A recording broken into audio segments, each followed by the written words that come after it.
한국어 구사자를 우대하는 이 시스템의 도입 배경에는 한국 역사상 가장 충격적인 순간이 자리 잡고 있습니다. 모스크바 상공 3만 피트, 평온했던 하늘은 불과 몇 분 만에 극도의 혼란 상황으로 돌변했습니다.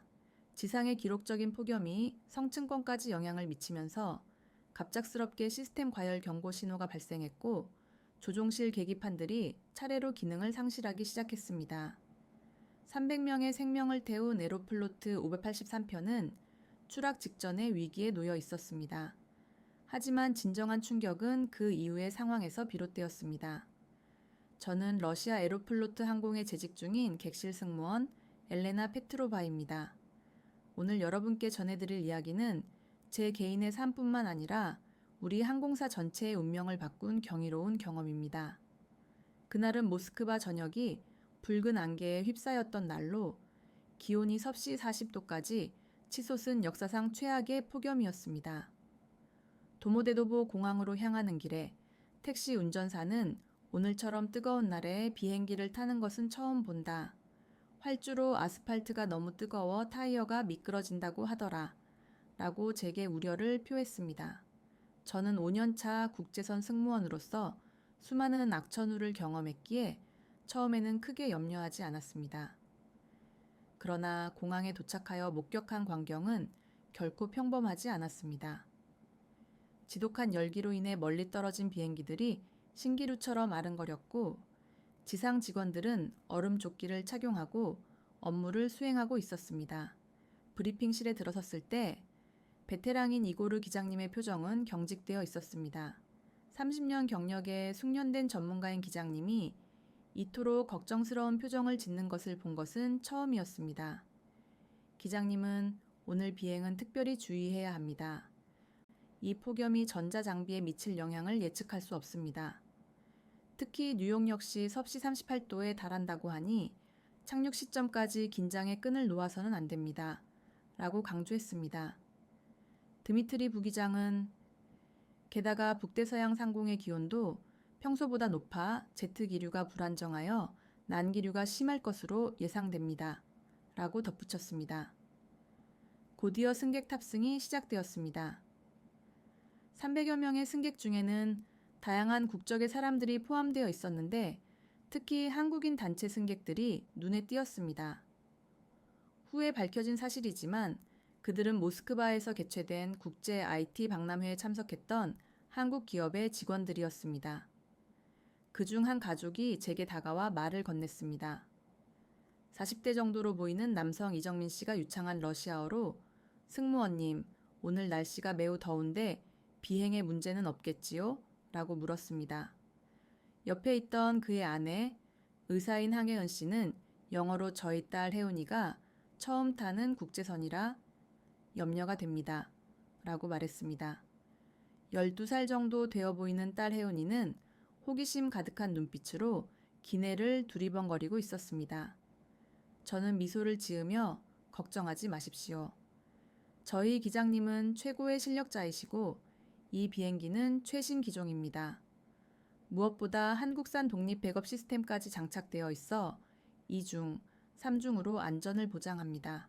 라고 대답했습니다. 그때는 제가 했던 이 말이 향후 얼마나 중대한 의미를 지니게 될지 전혀 예상하지 못했습니다. 또 다른 한국인 승객 중에는 60대로 추정되는 남성 김영훈 씨가 있었는데 그는 조용히 창밖을 응시하며 무언가를 계산하는 듯 보였습니다.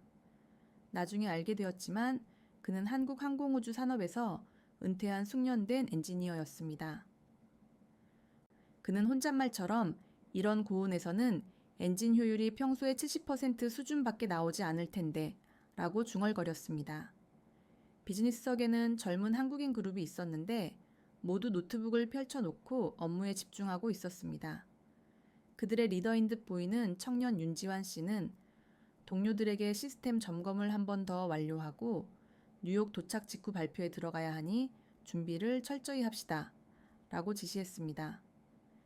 이륙 준비를 하던 중 저는 몇 가지 이상 징후를 감지했습니다. 평소와 달리 조종실에서는 지속적인 경고음이 들려왔고 기내 온도 조절 패널이 정상적으로 작동하지 않았습니다. 이고르 기장님은 폭염으로 인한 안전 점검입니다.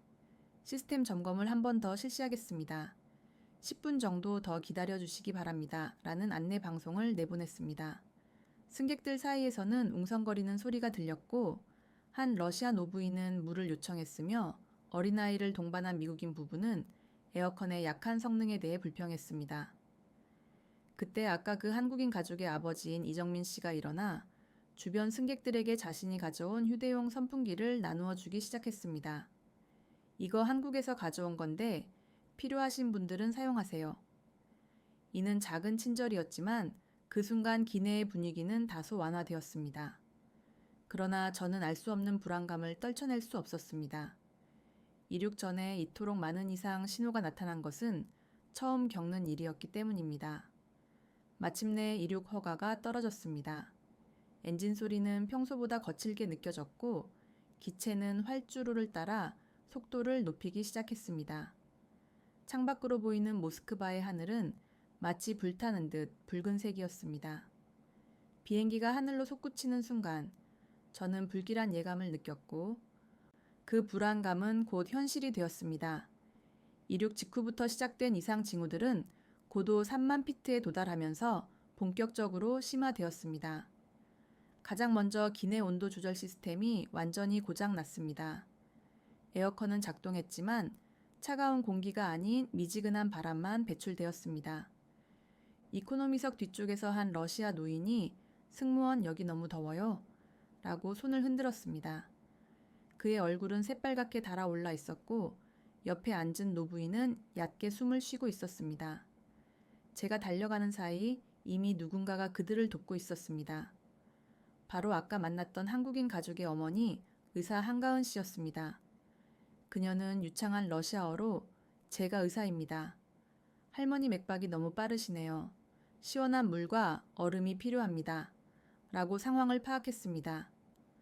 놀랍게도 주변의 한국인 승객들이 일제히 조직적으로 움직이기 시작했습니다.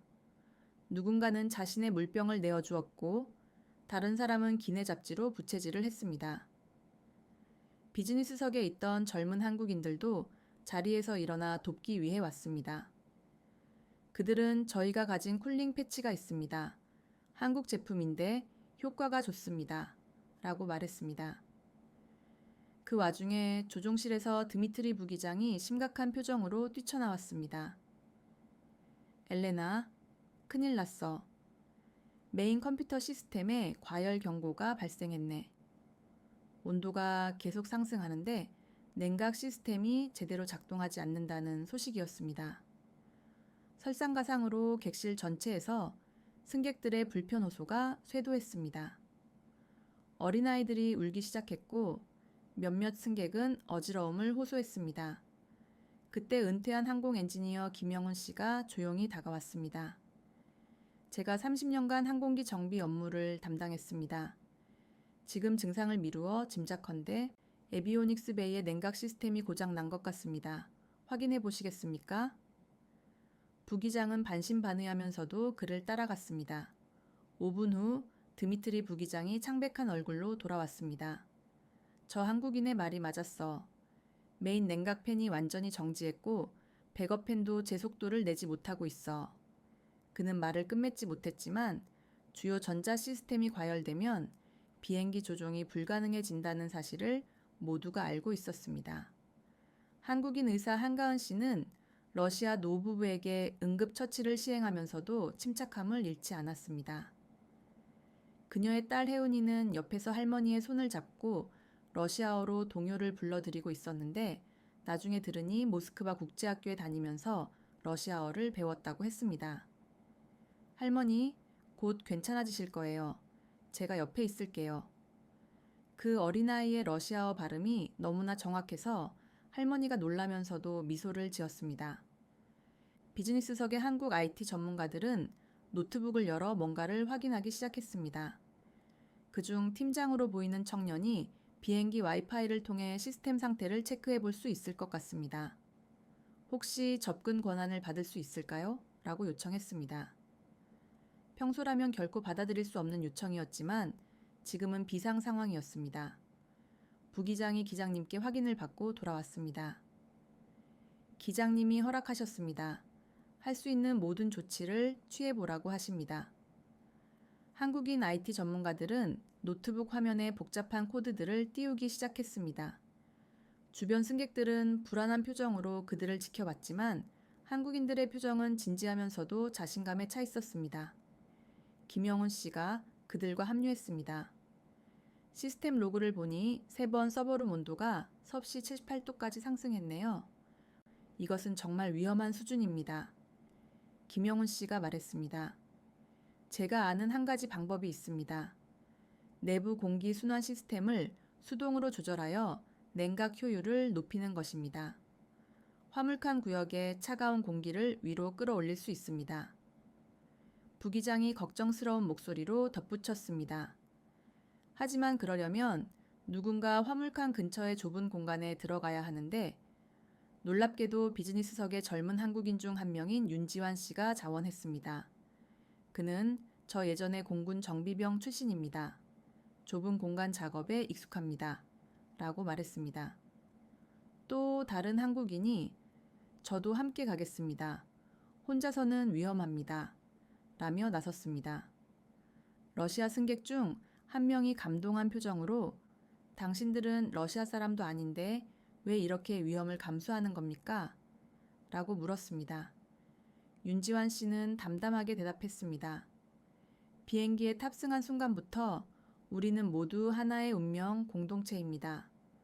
국적이 무슨 상관이겠습니까? 그들이 좁은 통로로 들어가는 동안 객실에서는 한국인들이 자발적으로 질서 유지에 나섰습니다. 누군가는 아이들을 달랬고 누군가는 노약자들을 돌보았으며 또 누군가는 승무원들을 도와 물을 나르고 있었습니다. 15분 후 윤지환 씨가 땀에 흠뻑 젖은 채로 돌아왔습니다. 순환 시스템은 조절했지만 수동 조작이라 효과가 제한적일 것입니다. 하지만 없는 것보다는 낫겠지요. 바로 그 순간 우리 모두가 두려워하던 일이 현실이 되었습니다. 갑자기 기내 조명이 깜빡이더니 메인 디스플레이가 하나둘씩 꺼지기 시작했습니다. 이고르 기장님의 떨리는 목소리가 안내 방송으로 들려왔습니다. 안내 말씀드립니다. 메인 시스템에 심각한 문제가 발생했습니다. 현재 백업 시스템으로 전환을 시도하고 있으니 침착하게 기다려 주시기 바랍니다. 그러나 10초, 20초, 30초가 지나도 아무것도 켜지지 않았습니다. 승객들 사이에서 비명과 울음소리가 터져 나오기 시작했습니다. 바로 그때였습니다. 조종실에서 드미트리 부기장이 뛰어나오며 다급하게 소리쳤습니다. 한글로 된 화면만 살아있어. 한국어 아는 사람 있나요? 드미트리 부기장의 외침에 객실은 순간적으로 정적이 흘렀습니다. 한글로 된 화면만 살아있다니 그 말이 무엇을 의미하는지 아무도 이해하지 못했습니다. 한국 삼성에서 제작한 독립 백업 시스템입니다. 메인 시스템과 완전히 분리된 회로로 작동해서 이것만 작동하고 있어요. 그런데 전부 한글로 되어 있어서 저희가 읽을 수가 없습니다. 그 순간 한국인 승객들이 일제히 자리에서 일어났습니다. 마치 사전에 약속이라도 한 것처럼 모두가 조종실을 향해 움직이기 시작했습니다. 제가 보겠습니다. 김영훈 씨가 앞장섰고 그 뒤를 이어 IT 전문가들과 한국인 의사 가족까지 따라갔습니다. 조종실에 들어선 김영훈 씨는 충격적인 광경에 직면했습니다. 메인 계기판은 완전히 암흑 상태였지만 중앙에 작은 모니터 하나만이 선명한 한글을 표시하고 있었습니다. 비상 운항 시스템 작동 중. 현재 고도 32,000피트, 속도 시속 860km/h, 연료 잔량 45%. 이고르 기장님이 절박한 표정으로 물었습니다. 화면에 뭐라고 쓰여 있습니까? 제발 정확하게 알려주십시오. 김영훈 씨가 차분하게 통역을 시작했고 그 옆에서 윤지환 씨가 노트북을 연결했습니다. 이 시스템은 완전히 독립적으로 작동하도록 설계되어 있네요. 다른 시스템이 다운되어도 전혀 영향을 받지 않도록 되어 있습니다. 정말 경이로운 기술력입니다. 하지만 심각한 문제가 남아 있었습니다. 모든 조작 명령을 한글로 입력해야 했고 음성 인식 역시 한국어만 가능했습니다. 다행히 간단한 터치 인터페이스도 있었으나 주요 명령은 음성으로만 처리 가능했습니다. 자동 비행은 계속되고 있지만 만약 경로를 변경하거나 고도를 조절해야 한다면 기장님은 말을 잇지 못했습니다. 바로 그때 난기류를 만났습니다. 비행기가 심하게 요동쳤고 승객들의 비명이 터져 나왔습니다. 안전벨트를 착용하지 않았던 승무원 한 명이 넘어져 부상을 입었습니다. 기장님이 외쳤습니다. 고도를 낮춰야 합니다. 난기류를 회피해야 해요. 김영훈 씨가 화면을 확인하며 말했습니다. 여기 고도 조절 메뉴가 있습니다. 음성 명령과 터치를 병행할 수 있네요. 드미트리 부기장이 그럼 한국어로 명령하면 되는 것입니까? 라고 물었습니다. 네. 하지만 정확한 발음이 필수입니다. 제가 시도해 보겠습니다. 김영훈 씨가 마이크에 대고 또렷하게 말했습니다. 고도 28,000피트로 하강. 놀랍게도 시스템은 즉시 반응했습니다. 명령 확인, 고도 하강 시작합니다. 비행기가 부드럽게 하강하기 시작했고 난기류 구역에서 벗어날 수 있었습니다. 조종실에 있던 모든 인원이 안도의 한숨을 내쉬었습니다. 그러나 이것은 단지 시작에 불과했습니다. 갑자기 또 다른 경고음이 울렸고 화면에는 붉은 글씨로 경고 메시지가 나타났습니다. 연료 시스템 이상, 우측 탱크 압력 미세, 저하, 기장님의 얼굴이 창백해졌습니다. 연료 시스템에 문제가 발생했을 수 있습니다. 즉시 가까운 공항에 비상 착륙해야 합니다. 윤지환 씨가 재빨리 시스템을 확인했습니다. 가장 가까운 대형 공항은 레이캬비크입니다. 현재 위치에서 1시간 반 거리입니다. 드미트리 부기장이 물었습니다. 1시간 반 동안 연료가 버틸 수 있을까요? 한국 물류회사에 다니는 이정민 씨가 계산기를 두드렸습니다. 현재 소비율과 압력, 저하 속도를 계산하면 아슬아슬하지만 가능할 것 같습니다.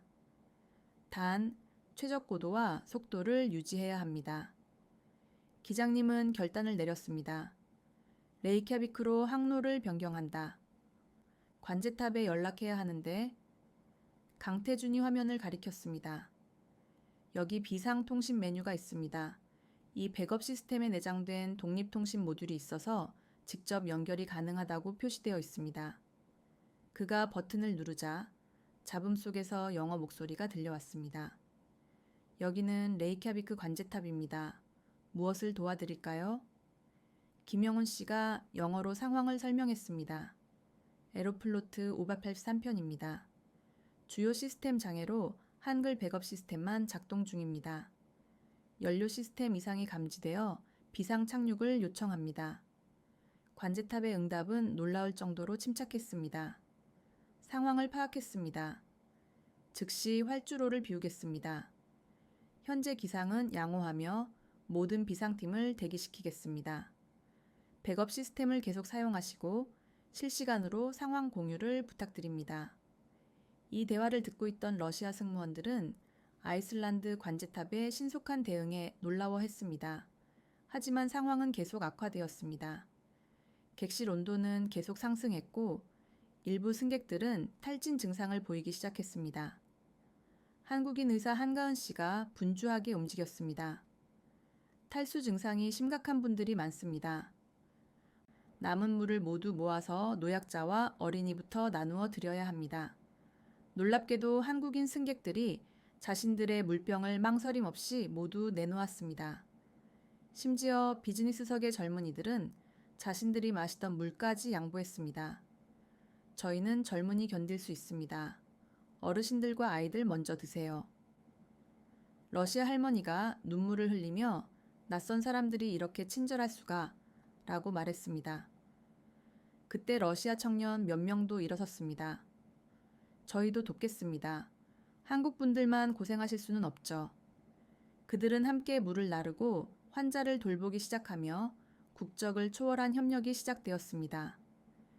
그 와중에도 김영훈 씨와 윤지환 씨는 조종실에서 시스템 문제 해결에 몰두하고 있었습니다. 연료 균형 조절이 필요합니다. 좌측 탱크에서 중앙 탱크로 이송해야 해요. 명령어가 무엇입니까? 여기 나와 있네요. 연료 이송 시작. 좌측에서 중앙으로 분당 100리터라고 말씀하십시오. 한국 시스템은 모든 명령을 정확하게 수행했습니다. 마치 살아있는 것처럼 반응하는 이 시스템에 모두가 감탄했습니다. 기장님이 감탄했습니다. 30년 동안 비행했지만 이런 시스템은 처음입니다.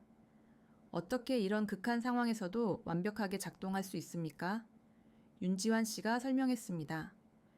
한국의 극한 테스트 기준은 세계 최고 수준입니다. 영하 50도에서 영상 70도까지 모든 상황을 가정하고 테스트합니다. 게다가 한글은 디지털 처리에 최적화된 문자 체계라서 시스템 부하가 적습니다. 그때 또 다른 한국인 승객이 조종실로 왔습니다. 저는 대한항공에서 일하는 정비사입니다. 혹시 도움이 필요하시면 이렇게 하나둘씩 모인 한국인들은 팀을 이루었습니다. 누군가는 통역을, 누군가는 시스템 조작을, 누군가는 계산을, 누군가는 승객 관리를 맡았습니다. 드미트리 부기장이 저에게 속삭였습니다. 저 한국 사람들은 마치 훈련이라도 받은 것처럼 일사불란하게 움직이네요. 레이캬비크 공항까지는 1시간 남짓. 연료는 간신히 버티고 있었지만 새로운 문제가 발생했습니다. 유압 시스템의 압력이 떨어지기 시작한 것입니다. 기장님의 목소리에 절망감이 묻어났습니다. 랜딩 기어가 제대로 나올지 확실하지 않습니다. 그때 조용히 있던 한국인 승객 한 명이 앞으로 나섰습니다. 50대 중반의 여성 오미경 씨였는데 지금까지 한마디도 하지 않았던 분이었습니다. 제가 오미경입니다. 한국항공우주연구원에서 20년간 근무했습니다. 유압 시스템 수동 조작법을 알고 있습니다. 그녀는 김영훈 씨와 함께 한글 매뉴얼을 꼼꼼히 읽기 시작했습니다. 여기 비상수동 조작 절차가 나와 있네요. 다만 2명이 동시에 작업해야 합니다. 윤지환 씨가 자원했습니다. 제가 도와드리겠습니다. 그들이 화물칸으로 내려가는 동안 객실에서는 한국인들과 러시아인들이 함께 놀라운 협력의 모습을 보여주고 있었습니다. 비즈니스석의 젊은이들은 노트북 배터리를 모아 비상 조명을 만들었고 한국인 의사 가족은 러시아 의료진과 함께 응급 환자들을 체계적으로 분류하고 치료했습니다. 특히 인상적이었던 것은 한국인 어린이들이었습니다. 그들은 울거나 떼쓰지 않고 오히려 다른 아이들을 달래고 있었습니다. 한가은 씨의 딸 혜운이는 러시아 아이들과 함께 종이 접기를 하며 분위기를 밝게 만들었습니다. 학교에서 배운 거예요. 위급할 때일수록 침착해야 한다고 선생님이 가르쳐 주셨어요. 러시아 승객 중 한 명이 한국 아이들은 정말 다르네요. 어떻게 저렇게 의젓할 수가? 라고 말했습니다. 30분 후 오미경 씨와 윤지환 씨가 돌아왔습니다. 온몸이 기름때로 더러워져 있었지만 표정은 밝았습니다. 수동 시스템 연결 완료했습니다. 착륙할 때 제가 수동으로 조작하면 랜딩 기어가 내려올 겁니다. 기장님이 감격스러워 했습니다. 정말 감사합니다. 당신들이 없었다면 아직 끝난 게 아닙니다. 김영훈 씨가 화면을 가리켰습니다. 레이캬비크 관제탑에서 메시지가 왔는데 현재 바람이 강해서 착륙이 쉽지 않을 거라고 합니다. 관제탑의 음성이 스피커로 들려왔습니다. 현재 측풍이 초속 20mm입니다. 착륙 시 주의가 필요합니다. 응급팀은 모두 대기 중입니다. 이 말을 들은 러시아 승무원들은 벌써 모든 준비를 마쳤다고 라며 놀라워했습니다. 공항이 가까워질수록 긴장감은 최고조에 달했습니다. 연료 게이지는 거의 바닥을 드러내고 있었고 유압 압력 역시 위험 수준이었습니다. 기장님이 방송을 시작했습니다. 승객 여러분께 안내 말씀드립니다. 곧 레이캬비크 공항에 비상 착륙합니다. 한국인 승객 여러분의 도움으로 여기까지 올 수 있었습니다. 모두 감사드립니다. 순간 박수가 터져 나왔습니다. 러시아 승객들이 한국인들에게 박수를 보냈고 몇몇은 일어나서 러시아어로 스파시바, 감사합니다. 라고 외쳤습니다. 하지만 한국인들은 겸손하게 손을 저었습니다. 당연한 일을 했을 뿐입니다. 우리 모두가 무사하기를 바랄 뿐이에요. 드디어 레이캬비크 공항이 시야에 들어오기 시작했습니다. 창밖으로 활주로에 소방차와 구급차가 대기하고 있는 모습이 보였습니다. 랜딩 기어 준비, 기장님이 외쳤습니다. 오미경 씨가 화물칸으로 뛰어내려가 수동 레버를 당겼습니다. 잠시 후 덜컹 소리와 함께 랜딩 기어가 내려왔습니다. 랜딩 기어 정상 전개 확인. 안도의 탄성이 터져 나왔지만 착륙이 가장 위험한 순간이었기에 아직 끝이 아니었습니다. 김영훈 씨가 한글 시스템에 착륙 프로토콜을 입력했습니다. 자동 착륙 모드 활성화, 활주로 341 진입. 시스템이 응답했습니다. 착륙 시퀀스 시작. 현재 풍속 초속 20미러트 활주로 상태 양호. 비행기가 서서히 고도를 낮추기 시작했고 모든 승객이 숨을 죽이고 있었습니다. 그때 갑작스러운 돌풍이 불어왔습니다. 비행기가 크게 흔들렸고 자동 착륙 시스템이 경고음을 냈습니다. 수동 조작 필요. 자동 모드 해제됨. 기장님이 당황했습니다. 조종관이 작동하지 않는데 어떻게? 김영훈 씨가 재빨리 화면을 확인했습니다. 음성 명령과 터치 조작으로 가능합니다. 제가 하겠습니다. 좌측 보정 5도. 그가 외치자 비행기가 즉시 반응했습니다. 고도 하강 속도 감소, 우측 보정 3도. 마치 비행기와 대화하듯이 김영훈 씨는 계속 명령을 내렸고 한글 시스템은 정확하게 반응했습니다. 동시에 터치 스크린으로 미세 조정을 했습니다. 활주로가 점점 가까워졌습니다. 109m, 50m, 30m 역추진 준비. 김영훈 씨가 마지막 명령을 내렸습니다. 바퀴가 활주로에 닿는 순간 모든 것이 슬로우 모션처럼 느껴졌습니다. 쿵, 완벽한 착륙이었습니다. 비행기가 완전히 멈춘 순간 객실안은 환호와 울음소리로 가득 찼습니다. 사람들은 서로를 껴안았고 일부는 무릎을 꿇고 기도를 올렸습니다. 그런데 한국인들의 반응은 달랐습니다. 그들은 조용히 자리에서 일어나 다른 승객들을 돕기 시작했습니다. 마치 이제부터가 진정한 시작인 것처럼 보였습니다. 한가은 씨는 체계적으로 대피 순서를 정했습니다. 어르신들 먼저 내리셔야 합니다. 위급 환자분들부터 대피시켜야 해요. 비상구가 열리자 레이캬비크 공항 직원들이 들어왔습니다. 놀랍게도 그들 중 상당수가 러시아어로 인사를 건넸습니다. 안녕하세요. 레이캬비크 공항 응급 대응팀입니다. 지금부터 저희가 모시겠습니다. 러시아 할머니가 놀라서 물었습니다. 어떻게 러시아어를 그렇게 잘하세요? 저희는 모든 주요 언어로 대응할 준비가 되어 있습니다. 걱정 마시고 저희를 따라오세요. 한국인들은 마지막까지 남아 다른 승객들의 대피를 도왔습니다. 윤지환 씨와 그의 동료들은 노약자들의 짐을 들어주었고 오미경 씨는 여전히 조종실에 남아 시스템 데이터를 백업하고 있었습니다. 이 데이터가 있어야 사고 원인을 정확히 파악할 수 있습니다. 그래야 다시는 이런 일이 일어나지 않죠. 기장님이 그녀의 손을 잡았습니다. 정말 어떻게 감사를 드려야 할지. 당신들이 없었다면 300여 명 모두. 오미경 씨는 겸손하게 답했습니다. 기장님께서 끝까지 침착하게 대응하셨기에 가능했습니다. 공항 대기실로 이동하니 경이로운 광경이 펼쳐져 있었습니다. 의료진이 대기하고 있었고 통역 자원봉사자들이 배치되어 있었으며 심지어 러시아 음식까지 준비되어 있었습니다. 자신을 공항 운영팀장이라고 소개한 아이슬란드인이 영어로 설명했습니다. 여러분의 항공기는 특별 정비팀이 점검 중입니다. 숙소는 공항 근처 호텔을 준비했고 내일 오전 대체 항공편을 마련했습니다. 그리고 오늘 영웅적인 행동을 보여주신 한국인 승객분들께 특별히 감사드립니다. 그러자 비즈니스석에 있던 젊은 한국인 중 한 명이 손을 들었습니다. 저희가 특별한 일을 한 건 아닙니다. 그저 할 수 있는 일을 했을 뿐이에요. 러시아 할아버지가 눈물을 흘리며 말했습니다. 아닙니다. 당신들은 우리 생명의 은인입니다. 러시아 사람도 아닌데 목숨을 걸고 도와주었잖아요. 한가은 씨가 대답했습니다. 국적이 무엇이 중요합니까?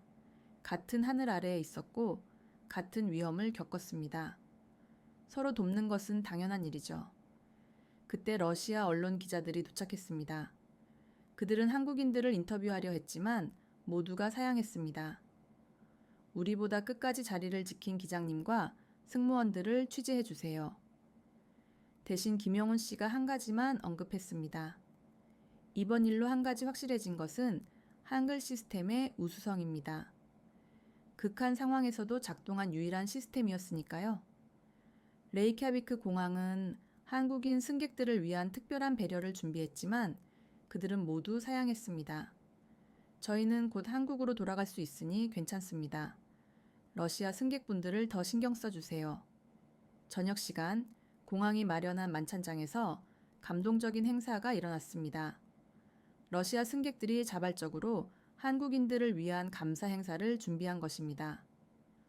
러시아의 유명 오페라 가수였던 한 승객이 즉석에서 한국 가곡 그리운 금강산을 불렀고 러시아 아이들은 한국인들에게 직접 그린 감사 카드를 전달했습니다. 가장 감동적이었던 것은 러시아 할머니의 연설이었습니다. 저는 80년을 살면서 많은 것을 보았습니다. 전쟁도 겪었고 어려움도 많았죠. 하지만 오늘처럼 순수한 선의를 본 것은 처음입니다. 한국이라는 나라가 왜 이렇게 빨리 발전했는지 이제 알 것 같아요. 사람이 다르니까요. 그날 밤 한국 언론에서는 이 사건을 대대적으로 보도했습니다. 하지만 정작 한국인 승객들의 신원은 대부분 공개되지 않았는데 이는 그들이 원하지 않았기 때문입니다. 다만 하나의 사실만은 분명하게 보도되었습니다. 한국의 기술력과 한국인의 협동 정신이 300여 명의 생명을 구했다는 것입니다. 다음 날 아침 대체 항공기로 출발하기 전 또다시 놀라운 일이 일어났습니다. 에로플로트 본사의 세르게이 회장이 직접 레이캬비크 공항에 도착한 것입니다. 그는 한국인 승객들을 한 명씩 찾아다니며 직접 감사 인사를 전했습니다. 그리고 충격적인 발표를 했습니다. 오늘부로 에로플로트는 모든 국제선 항공기에 한국 삼성의 한글 백업 시스템을 도입하기로 결정했습니다. 그리고 모든 국제선 승무원들에게 기초 한국어 교육을 실시하겠습니다. 기자들이 왜 한국어 교육까지 하느냐고 묻자 그는 답했습니다. 오늘 우리는 목격했습니다. 위기의 순간에 언어는 단순한 소통 수단이 아니라 생명줄이 될 수 있다는 것을, 그리고 한국인들의 정신을 배우기 위해서라도 그들의 언어를 배워야 한다고 생각합니다. 대체 항공기에 탑승하기 직전 뜻밖의 인물이 나타났습니다. 아이슬란드 교통부 장관이었습니다. 그는 영어로 여러분들의 무사 귀환을 축하드립니다. 그리고 위기 상황에서 보여주신 한국인 승객 여러분들의 헌신에 아이슬란드 정부를 대표해서 감사드립니다. 라고 말했습니다. 장관은 특별히 김영훈 씨와 오미경 씨, 윤지환 씨를 비롯해 핵심적인 도움을 준 한국인들에게 감사의 뜻을 전했습니다. 하지만 그들은 여전히 겸손했습니다. 정부 감사까지 받을 일은 아닙니다. 그저 한국인으로서 당연한 일을 했을 뿐입니다. 러시아 대사도 현장에 도착하여 서툰 한국어로 인사말을 했습니다. 오늘 저는 한국의 진정한 힘을 보았습니다.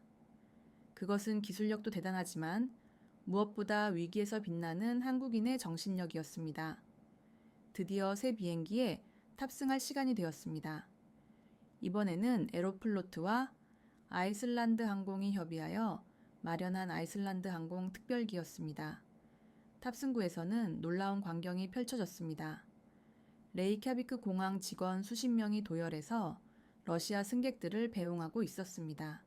그들은 러시아어로 쓴 플래카드를 들고 있었는데 안전한 여행 되세요. 언제든 다시 오세요. 라고 적혀 있었습니다. 러시아 할머니가 또다시 눈물을 흘리며 이렇게까지 해주다니 평생 잊지 못할 거예요. 라고 말했습니다.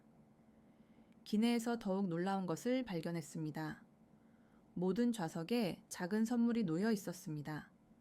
한글이 새겨진 열쇠고리와 함께 메시지 카드가 있었는데 어제의 위기를 오늘의 우정으로 한국과 러시아의 영원한 우정을 기원합니다. 라고 러시아어와 한국어로 함께 적혀 있었습니다. 비행기가 이륙하자 아이슬란드인 기장님의 안내 방송이 나왔습니다. 놀랍게도 기장님은 한국어로 방송을 했습니다. 존경하는 승객 여러분, 저는 이 비행기의 기장입니다. 어제 여러분이 겪으신 고생을 잘 알고 있습니다. 오늘은 제가 안전하게 모시겠습니다. 그리고 특별히 어제 영웅적 행동을 보여주신 양국 승객 여러분께 경의를 표합니다. 비행 중 기내식 시간에도 특별한 배려가 있었습니다. 한국 음식과 러시아 음식이 함께 준비되어 있었고 심지어 보르시도 있었습니다. 윤지환 씨가 동료들과 대화를 나누는 것을 들었습니다. 이번 일로 우리 회사 시스템도 다시 점검해야 할 것 같아. 극한 상황 대비가 얼마나 중요한지 뼈저리게 느꼈어. 맞아. 그리고 한글 인터페이스의 장점도 새삼 깨달았고 우리가 당연하게 쓰던 한글이 이렇게 대단한 거였다니. 한가은 씨 가족도 조용히 대화를 나누고 있었습니다. 딸 혜은이가 물었습니다. 엄마, 우리가 한 일이 정말 대단한 거예요? 아니야. 우리는 그저 사람으로서 당연한 일을 했을 뿐이야. 하지만 이런 당연한 일을 모두가 한다면 세상은 훨씬 좋아지겠지. 러시아 승객들 사이에서도 한국에 대한 이야기가 끊이지 않았습니다. 한국 제품을 다시 봐야겠어요. 이렇게 극한 상황에서도 작동하는 시스템을 만들다니. 나는 한국 드라마만 봤는데 실제 한국인들이 드라마보다 더 대단하네요. 우리 손자한테 한국어를 배우게 해야겠어요.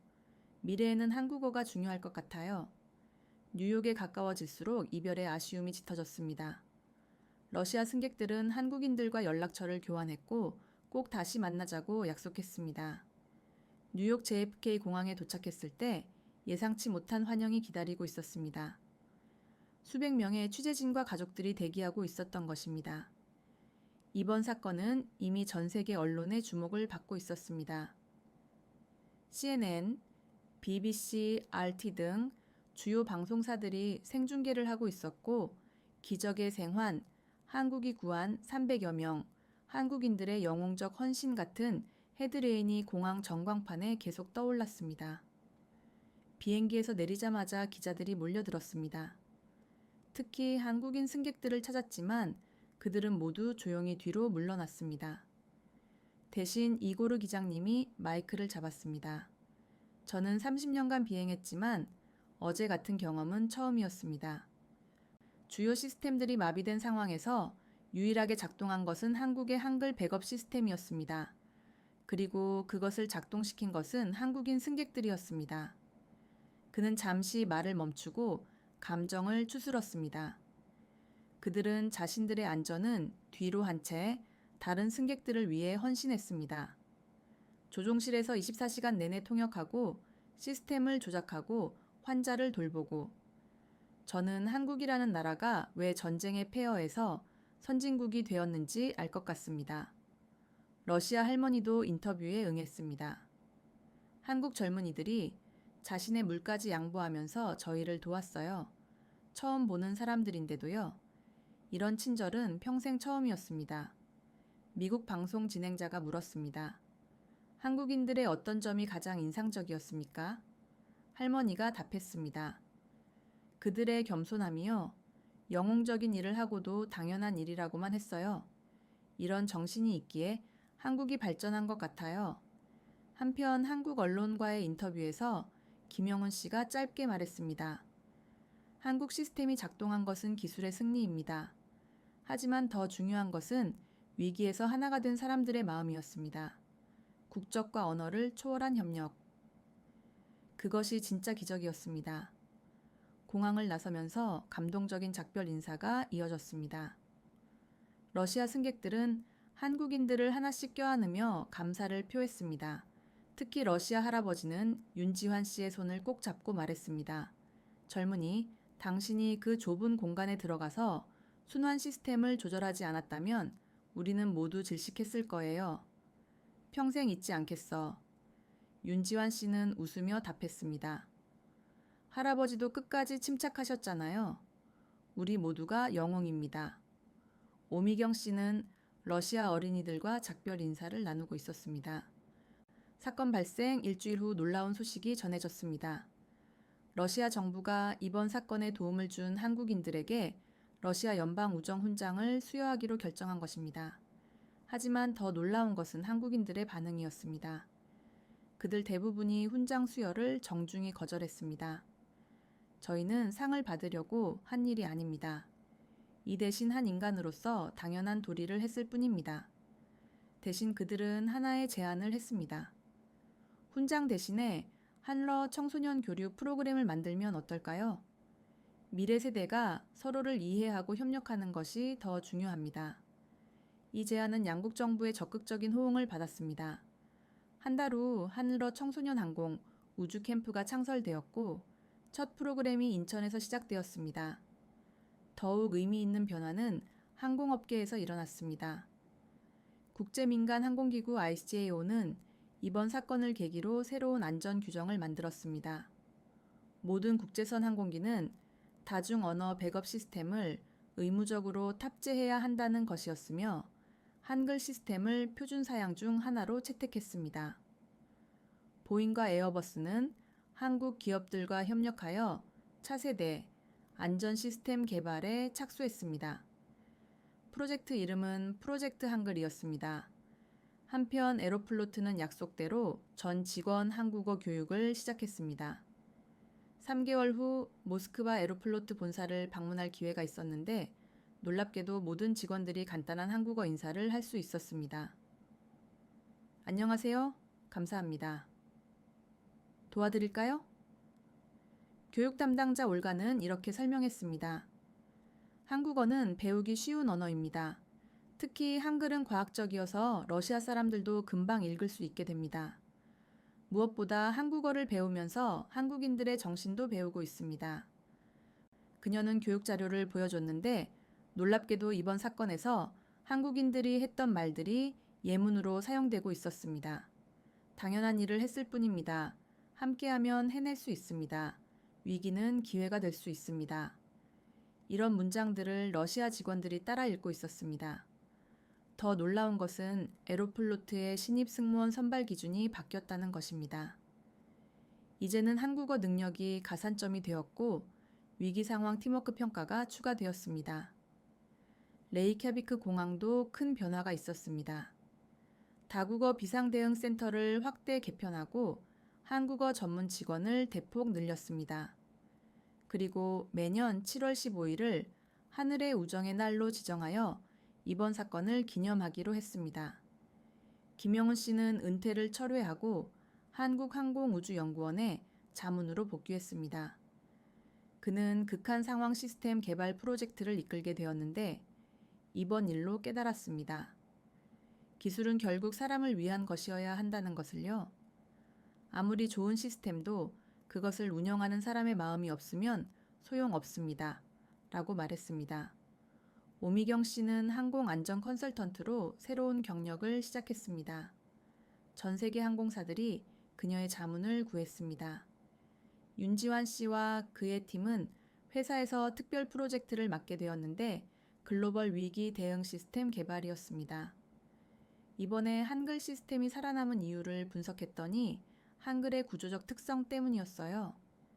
디지털 처리에 최적화되어 있고 오류 복구 능력이 뛰어났죠. 이걸 응용하면 더 강력한 시스템을 만들 수 있습니다. 한가은 씨는 항공의학 매뉴얼을 집필하기 시작했습니다. 비행 중 응급상황 대처법을 정리한 것으로 일반인도 쉽게 따라할 수 있도록 한글과 그림으로 설명했습니다. 이 책은 여러 언어로 번역될 예정입니다. 6개월이 지난 어느 날 저는 뜻밖의 초대장을 받았습니다. UN 본부에서 열리는 국제항공안전의 날 기념식에 초청된 것입니다. 행사장에 도착하니 놀라운 광경이 펼쳐졌습니다.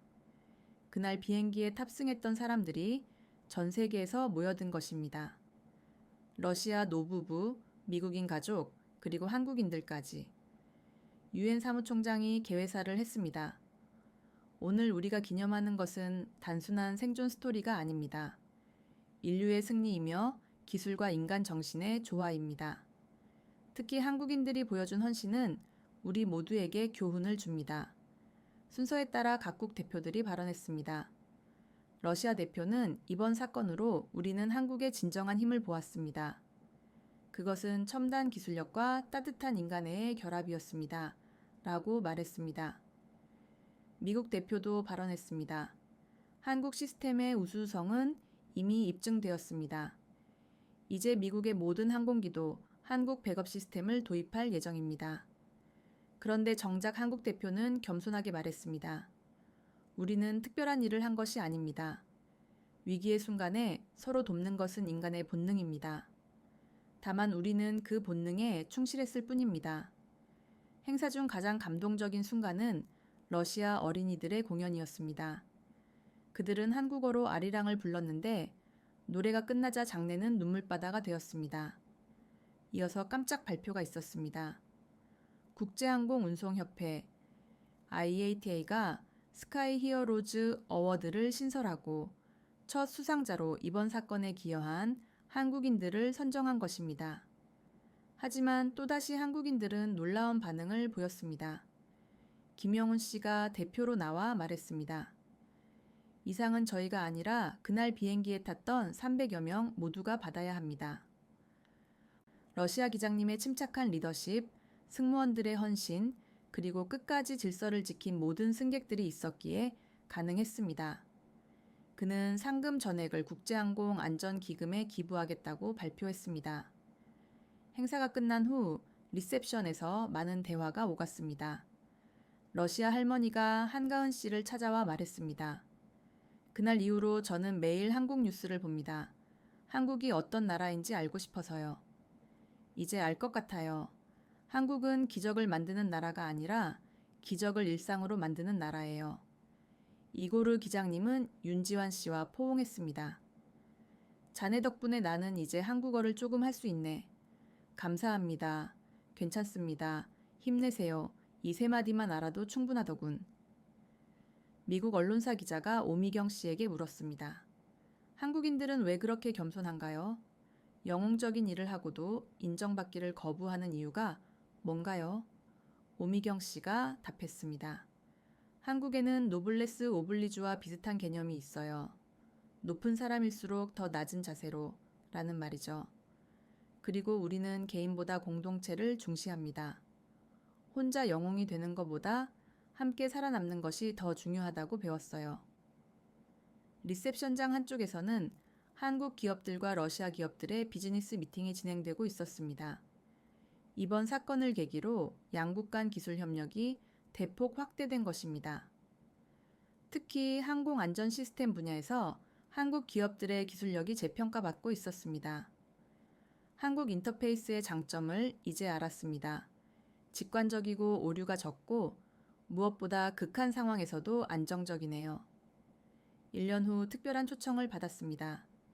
한국 정부가 그날의 러시아 승객들을 한국으로 초대한 것입니다.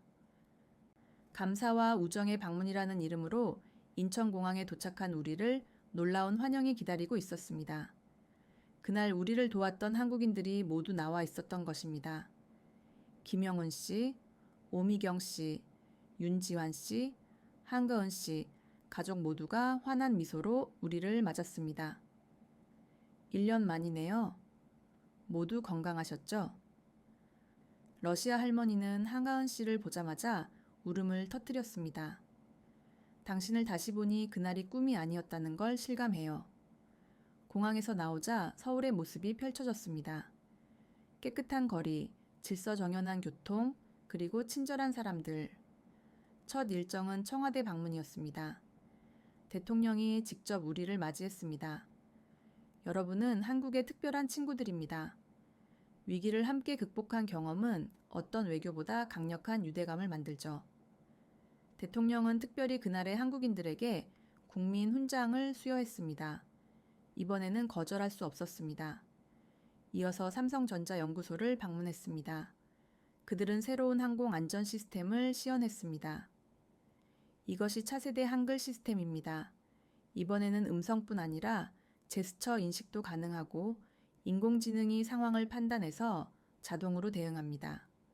연구원이 설명했습니다. 그날의 데이터가 큰 도움이 되었습니다. 실제 극한 상황에서 수집된 데이터는 매우 귀중하거든요. 다음은 한글 박물관이었습니다. 특별 전시실에는 그날의 기록이 고스란히 보존되어 있었습니다. 한글이 300여 명을 구하다라는 제목의 전시였습니다. 박물관장이 설명했습니다. 한글은 세계에서 가장 과학적인 문자입니다. 창제 원리가 명확하고 배우기 쉽고 디지털 시대에 최적화되어 있죠. 이번 사건은 그것을 증명했습니다. 러시아 언어학자인 승객 한 명이 감탄했습니다. 한글을 연구하고 있는데 정말 놀라운 문자예요. 소리를 시각화한 것도 대단하지만 조합 원리가 컴퓨터 언어와 비슷해요. 저녁에는 특별한 만찬이 준비되어 있었습니다. 한국 전통 한정식이었는데 러시아인 입맛에 맞게 조금씩 변형되어 있었습니다. 윤지환 씨가 건배사를 했습니다.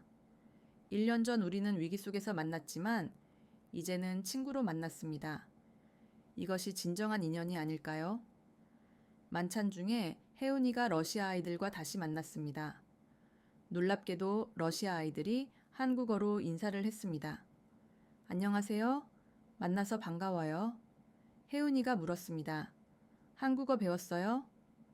네. 혜은 언니가 보고 싶어서 배웠어요. 서울 일정 마지막 날 특별한 발표가 있었습니다. 에로플로트 세르게이 회장이 한국을 방문하여 중대 발표를 한 것입니다. 오늘부로 에로플로트는 한국어를 제3 공식 언어로 채택합니다. 러시아어, 영어에 이어 한국어가 우리 항공사의 공식 언어가 됩니다. 기자들이 놀라서 물었습니다. 왜 중국어나 일본어가 아니고 한국어입니까? 회장이 답했습니다. 한국어는 단순한 언어가 아닙니다. 그 안에는 위기를 극복하는 정신, 서로 돕는 문화, 겸손과 헌신의 가치가 담겨 있습니다. 우리 직원들이 한국어를 배우면서 이런 정신도 함께 배우기를 바랍니다. 이어서 더 놀라운 발표가 있었습니다. 그리고 우리는 인천공항을 아시아 허브로 지정하기로 했습니다. 모스크바발 아시아 노선은 모두 인천을 경유할 것입니다. 이것은 단순한 비즈니스 결정이 아니었습니다. 신뢰와 우정의 표현이었죠. 한국 국토교통부 장관도 화답했습니다. 한국은 에로플로트를 위한 특별 지원 프로그램을 만들겠습니다. 정비, 금융, 승무원 휴식시설 등 모든 면에서 최고의 서비스를 제공하겠습니다. 조인식이 끝난 후 우리는 작별 시간을 가졌습니다. 러시아 할아버지가 김영훈 씨의 손을 꼭 잡았습니다. 당신이 그날 한글 시스템을 작동시키지 않았다면 나는 손자들을 다시 보지 못했을 거예요. 이 은혜를 어떻게 갚아야 할지 김영훈 씨가 답했습니다. 은혜라니요. 우리는 그저 함께 살아남으려고 노력했을 뿐입니다. 할아버지도 끝까지 침착하게 협조해 주셨잖아요. 오미경 씨는 러시아 엔지니어들과 기술 교류를 약속했습니다. 앞으로 정기적으로 기술 세미나를 열어요. 한국과 러시아의 항공 안전 기술을 공유하면 더 많은 생명을 구할 수 있을 거예요. 한가은 씨는 러시아 의료진과 의학 교류 프로그램을 논의했습니다. 항공의학 분야에서 협력하면 좋을 것 같아요. 극한 상황에서의 응급처치 매뉴얼을 함께 만들어요. 공항으로 향하는 버스 안에서 러시아 할머니가 창밖을 보며 말했습니다.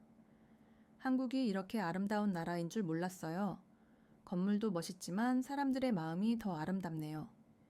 인천공항 출국장에서 마지막 인사를 나누었습니다. 윤지환 씨와 그의 팀원들이 러시아 청년들과 포옹했습니다. 내년에 모스크바에서 만나요. 우리 회사가 러시아 지사를 열 예정이거든요. 정말요? 그럼 제가 안내해 드릴게요. 혜은이는 러시아 아이들에게 한글로 쓴 편지를 전달했습니다. 한국어 공부 열심히 해요. 다음에 만나면 한국어로 대화해요. 가장 감동적인 것은 에로플로트 승무원들의 변화였습니다. 그들은 이제 한국어로 작별 인사를 했습니다.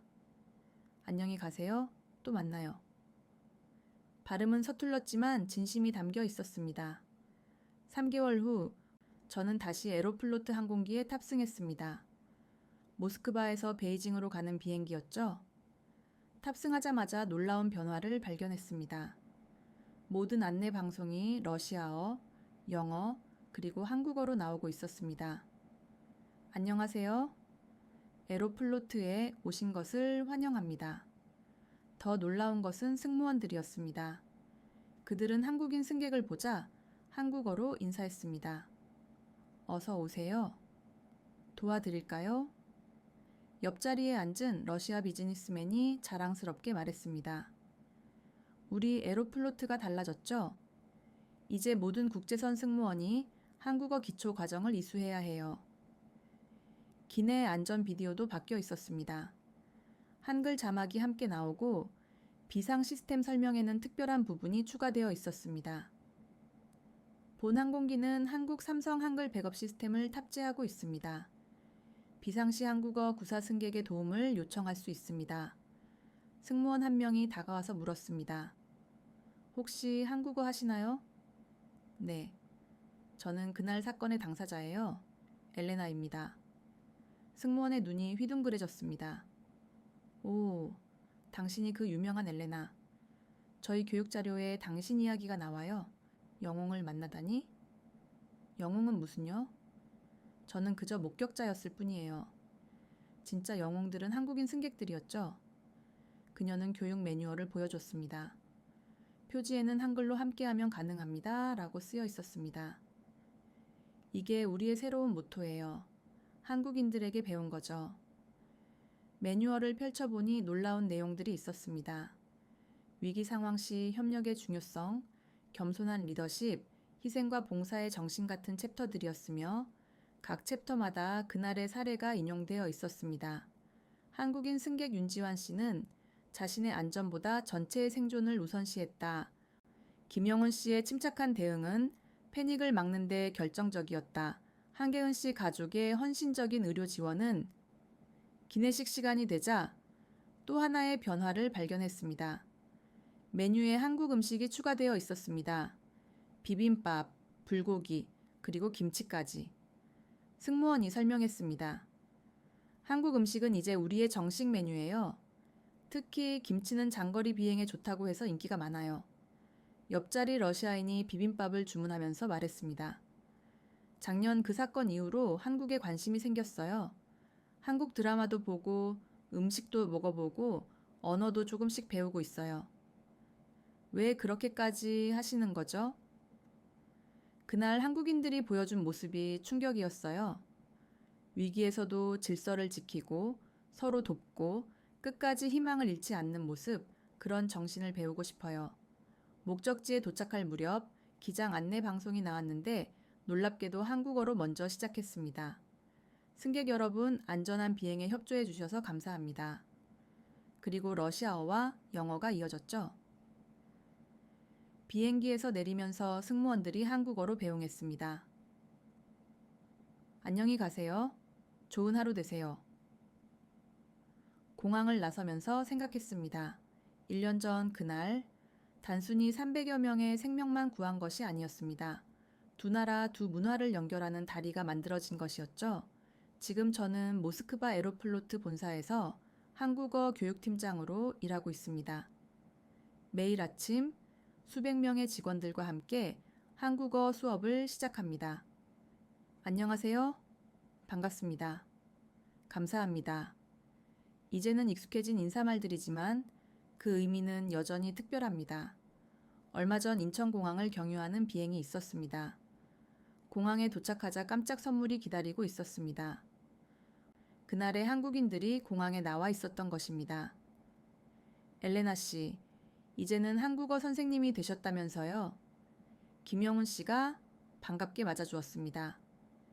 네, 덕분에 인생이 완전히 바뀌었어요. 이제는 한국어가 제2의 모국어가 되었죠. 윤지환 씨는 새로운 소식을 전했습니다. 저희 회사에서 개발한 새로운 안전 시스템이 곧 전 세계에 보급될 예정이에요. 이름은 프로젝트 하늘이에요. 한글에 하에서 따온 거죠. 한가은 씨는 딸 혜운이와 함께 왔습니다. 혜운이는 이제 중학생이 되었고 러시아어를 유창하게 구사했습니다. 이모, 저 나중에 통역사가 되고 싶어요. 한국과 러시아를 연결하는 다리가 되고 싶어요. 오미경 씨는 새로운 책을 선물했습니다. 제가 쓴 책이에요. 하늘 위의 기적, 한글이 구한 300여 명, 러시아어 번역본도 곧 나올 예정이에요. 우리는 공항 라운지에서 차를 마시며 지난 시간을 회상했습니다. 김영훈 씨가 말했습니다. 그날이 벌써 2년 전이네요. 하지만 여전히 생생해요. 그리고 그날 이후로 세상이 많이 변했죠? 제가 답했습니다. 한글이 이제는 국제항공의 공용어 중 하나가 되었고 한러 관계도 그 어느 때보다 가까워졌어요. 윤지환 씨가 덧붙였습니다. 무엇보다 중요한 건 사람들이 위기 상황에서 협력의 중요성을 깨달았다는 거예요. 작별 시간이 되었습니다. 한가은 씨가 포옹하며 말했습니다. 또 만나요. 이제는 가족 같은 사이잖아요. 네. 한글이 맺어준 특별한 인연이죠. 비행기를 타고 모스크바로 돌아오면서 생각했습니다. 그날 한글은 단순히 300여 명의 생명을 구한 것이 아니었습니다. 서로 다른 문화와 언어를 가진 사람들을 하나로 만들었고 국경을 넘는 우정을 만들었으며 새로운 미래를 열었습니다. 이제 에로플로트의 모든 비행기에서는 한국어 안내 방송이 나옵니다. 여러분의 안전한 여행을 위해 최선을 다하겠습니다. 그리고 저는 매일 새로운 학생들에게 가르칩니다. 한글은 단순한 문자가 아니라 생명을 구하는 힘이 있다고. 한국인의 정신은 단순한 문화가 아니라 세상을 바꾸는 힘이 있다고. 이것이 바로 하늘 위 3만 피트에서 일어난 진정한 기적의 이야기입니다. 지금까지 엘레나 페트로바 씨가 직접 전해준 한글이 구한 3만 피트 상공의 기적 이야기였습니다. 극한의 순간 모든 시스템이 멈춰버린 하늘 위에서 오직 한글만이 빛을 발했고 그 빛을 따라 한국인들의 헌신적인 도움으로 300여 명 모두가 생還할 수 있었습니다. 이 경이로운 이야기가 단순한 생존기가 아닌 이유는 그 이후에 발생한 거대한 변화들 때문입니다. 러시아 항공사가 한국어를 공식 언어로 채택하고 전 세계 항공기에 한글 시스템이 도입되는 놀라운 구조적 변화를 만들어냈습니다. 무엇보다 이 사연은 우리 모두에게 깊은 자부심을 선사합니다. 한글의 과학적 우수성과 한국인의 따뜻한 공동체 정신이 전 세계를 감동시킬 수 있다는 것을 입증해 보였기 때문입니다.